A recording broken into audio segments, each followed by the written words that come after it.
Before we get started with the video, let me introduce you to the two of my topics that I did my research on.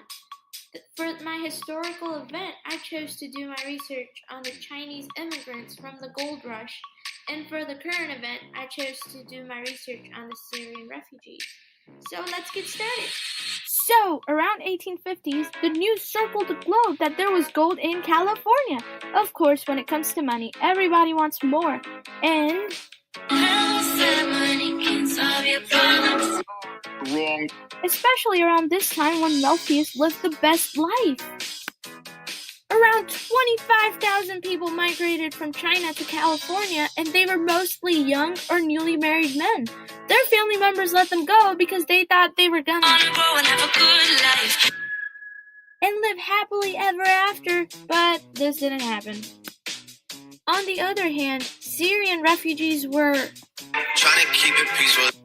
But there was no way this was happening in Syria. Instead, everybody in Syria was like, I can't take no more.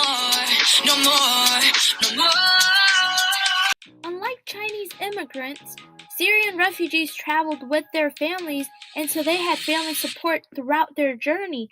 According to New York Times, as many as 2 million people were displaced to countries such as Hungary, Poland, and Turkey.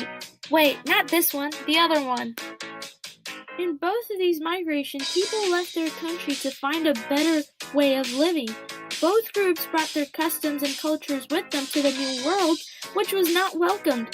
Chinese people were discriminated against their cultures and custom, while Syrian refugees were discriminated against their religion.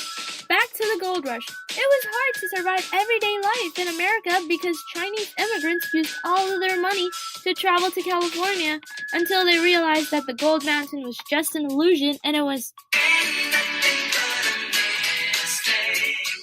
Around this time, American investors were trying to build a transcontinental railroad. This was a great opportunity for those Chinese immigrants to make that money, but just like expected, they weren't treated fairly. They had to work in harsh conditions which left on their body. And they were getting treated so badly, such as lower wages, that they were pleading to the investors to. But the investors didn't really care because their work was getting done. Harsh climates were no different to the Syrian refugees. Most of them traveled barefooted with their children across the country while Screaming, crying. But they still had hope.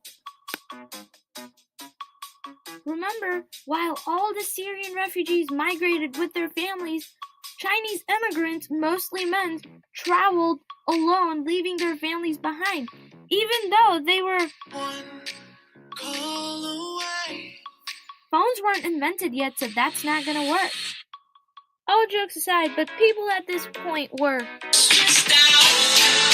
And to make things even worse, American government passed a law called Chinese Exclusion Act in 1882, which was basically a way to kick out all the Chinese immigrants from America.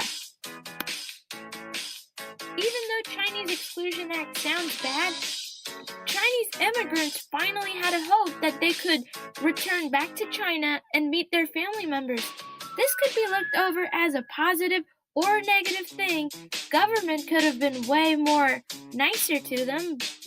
On the other hand, Syrian citizens actually received help from their neighboring countries such as Turkey and Jordan, or some foreign countries such as Hungary or Poland. Overall, this helped them get out of that war zone. At the end, I guess everything was just. God's plan.